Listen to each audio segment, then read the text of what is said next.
Friends, இது வந்து புதுசாக எந்த வீடியோவும் செய்ய போகிறதில்ல. அம்மியில் சட்னி அரைக்க போகிறேன், அவ்வளவுதாங்க. அதுக்கு என்னென்ன பொருள் வைக்க போகிறோம்? சின்ன வெங்காயம் இதெல்லாம் வந்து ஒரு நச்சு எடுத்தா போல், அதாவது மிக்சியில் அரைச்சி சாப்பிட்றோம் இல்லையா, அதுக்கு பதில் இப்படி அம்மியில் அரைக்கிறப்போ அதுவும் வந்து நல்லா ஃபைனாக போட்டு அரைச்சி சட்னி, அது எப்படி சொல்கிறதுன்னு தெரியல, பேஸ்ட்டு போல், அது போல் இல்லாமல் இப்படி அரைக்கிறப்போ டேஸ்ட்டாக இருக்கும். அதுதான் எப்படின்னு பார்க்கலாம் வாங்க. ஃபஸ்ட்டு நம்ம மிளகாவை வந்து அரைச்சிக்கலாங்க. காம்பு எடுக்கிறது எடுக்காது நம்ம விருப்பம் தான். காம்போட கூட அரைக்கலாம். ஆனால் காம்பு வச்சு அரைக்கிறப்போ கொஞ்சம் நேரம் வந்து கஷ்டப்படணும் அரைக்கிறதுக்கு. மிச்சப்படி காம்பு வைக்கிறதுனால பிரச்சனை ஒன்றும் இல்லை. நான் காம்பு எடுக்க போகிறேன்.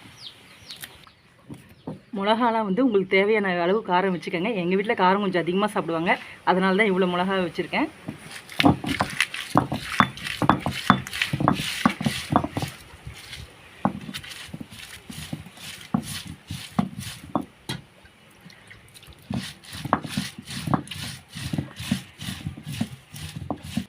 இந்த அளவுக்கு அரைச்சதுக்கப்புறம் சின்ன வெங்காயத்தை சேர்த்துக்கலாம். சின்ன வெங்காயம் எவ்வளோ வேணாலும் வைக்கலாங்க, அவ்வளோ டேஸ்ட்டாக இருக்கும்.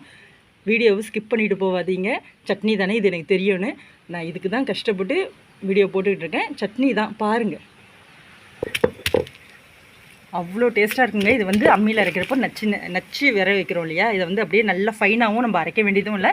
அது அப்படி ஒன்றும் அவ்வளோ தூரம் எப்படி அரைச்சாலும் வராதுங்க. அப்படி ரொம்ப குளிர்ச்சியாகவும் இருக்குது. இது காரம் தான் இருந்தாலும் அம்மியில் அரைக்கிறப்போ இன்னும் டேஸ்ட் அதிகம் கொடுக்குங்க.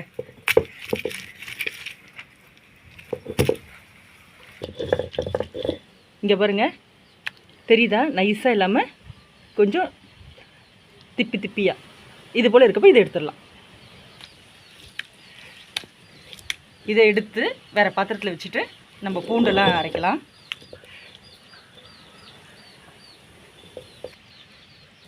இது போல் எடுத்து வச்சுக்கலாம். இப்போ தக்காளியெலாம் அரைச்சிட்டு வரலாம்.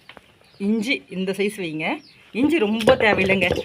அதேமாதிரி பூண்டு கூட ரொம்ப தேவையில்லை. ஒரு 6-7 பல் போதும் சட்னிக்கெலாம். அதிகம் வச்சா அதுங்க தான் வாசனையாக டாமினேட் பண்ணிடும், சட்னி வாசனை போயிடும். உப்பு வச்சுக்கலாம். இப்போது தக்காளியை வச்சு அரைச்சிக்கலாங்க.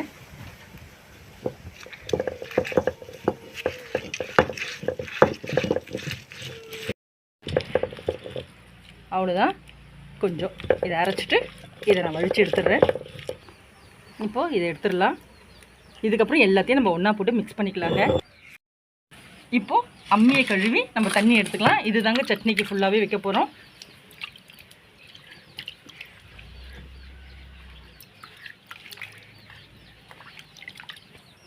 இப்போது இந்த தக்காளி அந்த தண்ணியிலே சேர்த்துருங்க. மிளகா அரைச்சோம் இல்லையா, வெங்காயம் மிளகா, இதை போட்டு நம்ம மிக்ஸ் பண்ணிக்கலாம். இப்போ இது வந்து தாளித்தாலும் சரி, தாளிக்காமல் சாப்பிட முடியாது, தாளிச்சிடலாம். இப்போ நம்ம அரைச்சோம் இல்லையா, அது தண்ணி சேர்க்காமல் ஒன்றா சேர்த்து உப்பு போட்டு நம்ம அப்படியே சாப்பிட்லாங்க. எண்ணெயை மட்டும் சூடு பண்ணி ஊற்றி அவ்வளோ டேஸ்ட்டாக இருக்கும். இப்போ நான் தண்ணியில் கலந்ததுனால இதை தாளிக்காமல் சாப்பிட முடியாது. இது ரொம்ப டேஸ்ட்டாக இருக்கும். வாங்க தாளிப்பு பார்க்கலாம். அடுப்பு ஆன் பண்ணி ஒரு எண்ணெய் சட்டி வச்சு எண்ணெய் ஊற்றிடுங்க. எண்ணெய் சூடானதுக்கப்புறம் கடுகு உளுத்தம் பருப்பு போட்டு தாளிச்சிக்கலாம். கருவேப்பிலை போட்டுக்கலாம். சிக்கன் சட்னி இதுக்கு வந்து கொதிச்சதுக்கப்புறம் நம்ம இதை வந்து ஆஃப் பண்ணிடலாம். அவ்வளோதான், இறக்கிடலாம். இது வந்து இப்படி தண்ணியாக இருக்கு இல்லையா, இந்த சட்னியை விட இந்த தண்ணியாக ஓடுதில்ல, அவ்வளோ டேஸ்ட்டாக இருக்குங்க. பிடிச்சிருந்தா லைக் பண்ணுங்கள், ஷேர் பண்ணுங்கள், கமெண்ட் பண்ணுங்கள். மறக்காமல் நம்ம சேனல் சப்ஸ்கிரைப் பண்ணுங்கள். பாய்.